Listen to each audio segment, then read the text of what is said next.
In the heart of the rolling hills lay Nandela, a village painted with the vibrant greens of thriving fields and the earthy browns of fertile soil. It was a place where the rhythm of life was dictated by the seasons, and wisdom was passed down not in books, but through calloused hands and shared stories. Among the villagers was Tariq, a young man whose ambition burned as brightly as the midday sun. He had recently inherited a plot of land and was determined to make it the most productive in all of Nandela. He worked relentlessly, from the first light of dawn until the stars blanketed the sky.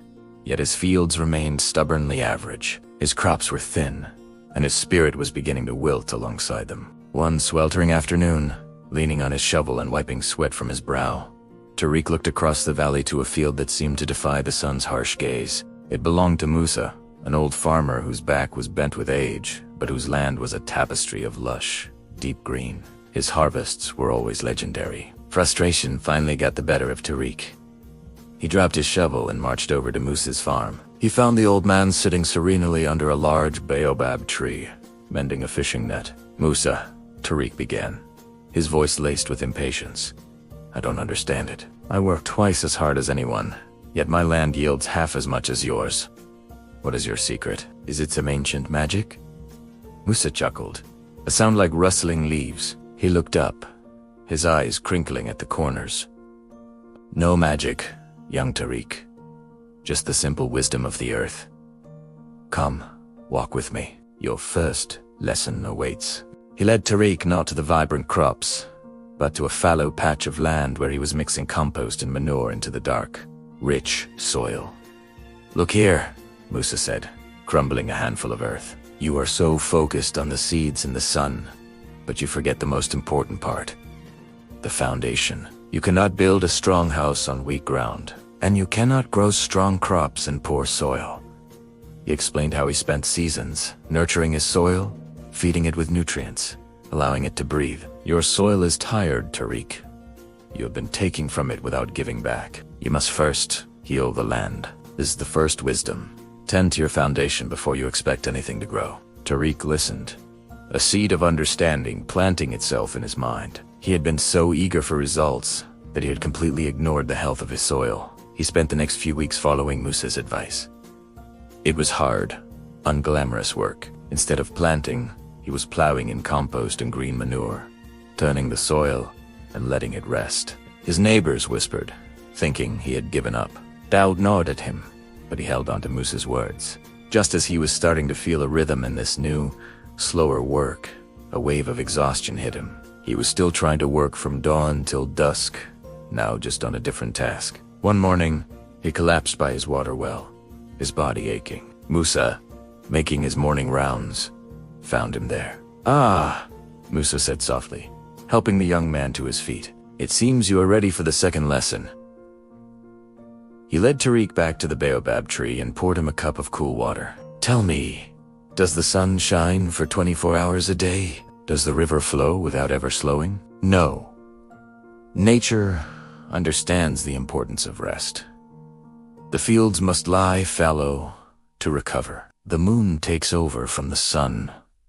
Why do you think you are any different?" Tariq looked at his blistered hands. He had believed that rest was a sign of weakness, a waste of precious time. "But if I rest, the work won't get done," he protested. "The work will be done better," Musa corrected him gently. "A dull axe requires more swings. A tired body makes mistakes. A weary mind loses hope.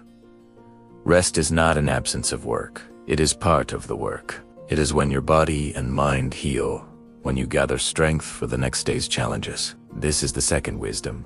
You must rest to grow strong, just as the land must." This lesson was harder for Tariq to accept. The habit of constant work was deeply ingrained, but his body's protest was a powerful argument. He started taking a break in the hottest part of the day. He began to sleep through the night, instead of waking with worry. To his surprise, he found that with proper rest, he accomplished more in fewer hours. His mind was clearer, his body stronger. The work felt less like a battle and more like a dance. His soil began to transform, turning from a pale, dusty brown to a deep, loamy black. Finally, the time came to plant. Tariq carefully sowed his seeds in the revitalized soil. Now, a new challenge arose. The agonizing wait. Every day, he would rush to the field, expecting to see a forest of green. But all he saw was bare earth. Days turned into a week. Then, 2. Impatience began to bubble up inside him again. He saw shoots in his neighbor's fields and started to panic. Had he done something wrong? Was all that work for nothing? It went to Musa. His face, a mask of anxiety. Musa, nothing is happening. I followed your advice. I fed the soil. I rested my body. But the seeds refused to grow. Musa was calmly watering his own young sprouts. He smiled and pointed to a small, unassuming bud on a nearby mango tree. That bud appeared weeks ago, he said. Does it look like a mango yet? No. But inside, it is gathering everything it needs. It is waiting for the right moment. Good things take time, Tariq. A mushroom can sprout overnight, but an oak tree takes 100 years. Which one provides more shade? Which one lasts longer? He placed a hand on Tariq's shoulder. You have planted the seeds in good soil. You have done your part. Now, you must trust the process. You must let nature do its work. This is the third, and perhaps most difficult wisdom of Apatians. The harvest will come, but in its own time, not yours. Tariq returned to his field, Musa's words echoing in his mind. Patience.